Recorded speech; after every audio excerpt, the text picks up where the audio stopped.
Welcome to another episode of The Unsubstantiated Genius. And today I'm coming to you from a coffee house for a very specific reason. So the audio might not be as pristine or crystal clear as it normally is, but hey, whatever. We live, we learn, we do what we need to do. So before we dive into today's episode, please head over to iTunes, share, like, comment, do whatever. Leave us a few feedback. If you don't like it, tell me. If you like it, tell me. Either way, I'm going to improve. It's very simple. So, why am I in a coffee house today? It's very simple. Today, the stock market dropped a little under 7%. Okay, the VIX shot up. The VIX is the volatility index. Oil dropped by some 21%. Why did all this happen? Well, there's two specific reasons. The first one is obviously the coronavirus, but not the virus itself, people's hysterical reaction to the media slugfest that's going on. And what I mean by that is, if we look at the coronavirus from a historical perspective, it's really mild, like massively mild. It's got a death rate, mortality rate, somewhere between, again, 2 to 3%, depending on what information you look at. Is that the ultimate decider? No. But again, every single year, almost 1 billion people get infected with influenza, and somewhere between 660,000, give or take, die every single year. Whereas in China right now, and you don't have to believe the numbers, but that's okay, 80,000 cases, a few hundred deaths. Okay, so if we look at it from a logical perspective, the hysteria that's surrounding it, people's reaction, is extremely overblown. Now, the second cause of the massive dump in the stock market was the reaction of Saudi Arabia and Russia. When they balked at production cuts to stabilize oil prices, they decided to enter a price war. So they're increasing the barrels per day that they put out each country.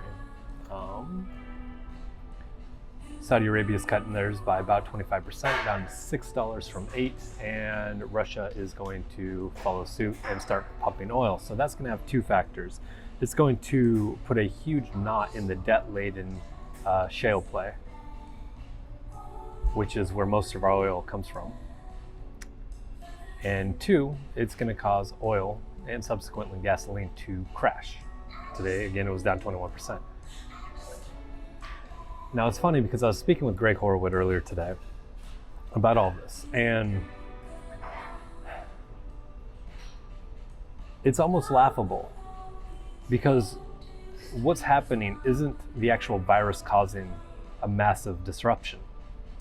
It is the media and it is people's reaction that is magnifying it by a massive amount. On the surface, okay, China's had the virus for about 4 months. Okay, it's burning out. China has what, 1/6 of the population, 1.2 billion people on the earth. And their cases topped out, if you believe them, 80,000. If not, let's add another 100,000. Okay, 160,000. That's still a very small, minute percentage of the total population in that country. So, regardless if you believe the official numbers or not, it doesn't even matter. What matters is the fact that people are reacting irrationally in a manner that is going to amplify and put this situation in a far greater, or put us in a far greater peril than we actually are. I mean, you go to Costco, you go to Walmart, you go to all these places, people are buying up water, they're buying toilet paper. I mean, is water going to become contaminated? No, it's an airborne virus.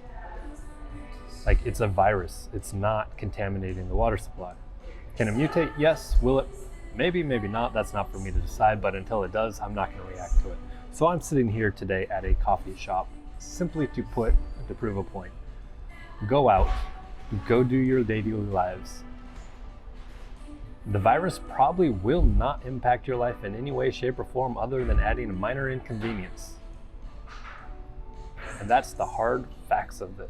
Like, it's not going to be a major deal. So don't let it impact the way you live your life. And even if you do get it, again, it's not that big a deal. The mortality rate is tiny. You compare that to other massive things. SARS had a 10% death rate. The Black Plague, somewhere between 40 and 45%. Okay, those are something to get concerned about. Depending on the numbers you look at and depending on the numbers that you actually believe, the mortality rate somewhere between 1.5% and 3%. Okay, that's about on par, slightly above the flu every single year. So before you start freaking out, before you start altering your daily regimen, before you stop going to coffee shops or stop going to sporting events, concerts, on the plane, like just think about it. Take a second, actually ground yourself, and stop reacting in a historical manner. This thing will literally blow itself out in about 3 or 4 months. Why? It's already been exposed to about 1/4 to 1/2 the planet.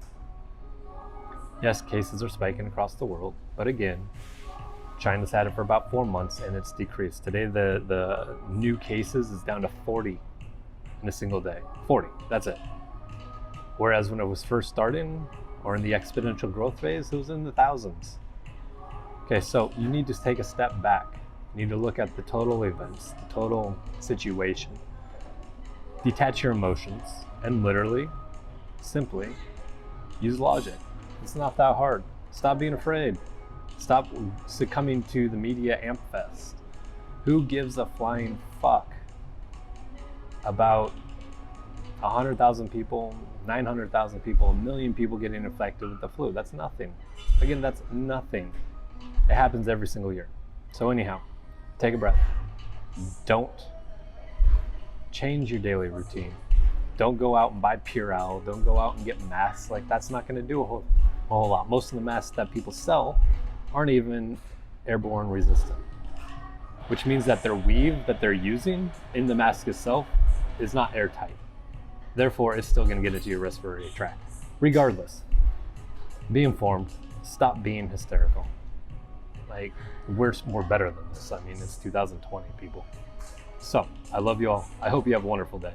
Go to your coffee shops, support your local economy, keep the world running. Otherwise, we will have a massive issue on our hand. But not because of the virus, but because of people's irrational reaction to a media situation. This is Karl Stedman, unsubstantiated genius. Cheers.